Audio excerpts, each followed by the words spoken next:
بسم الله الرحمن الرحيم. هل أتاك حديث الغاشية؟ وجوه يومئذ خاشعة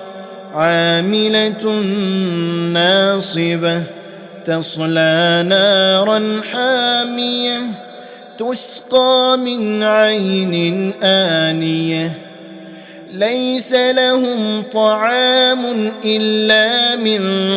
ضريع لا يسمن ولا يغني من جوع وجوه يومئذ ناعمة لسعيها راضية في جنة عالية لا تسمع فيها لاغية فيها عين جارية فيها سرر مرفوعة وأكواب موضوعة ونمارق مصفوفة وزرابي مبثوثة أفلا ينظرون إلى الإبل كيف خلقت وإلى السماء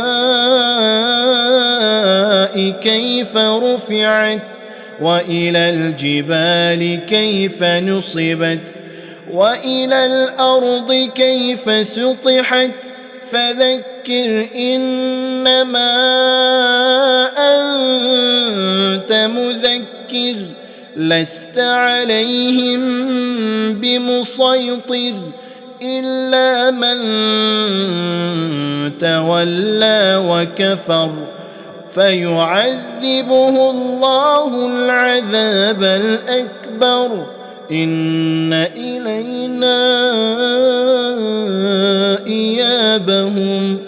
ثم إن علينا حسابهم.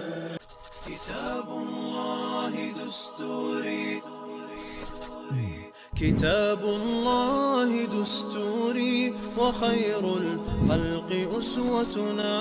بسنته جلال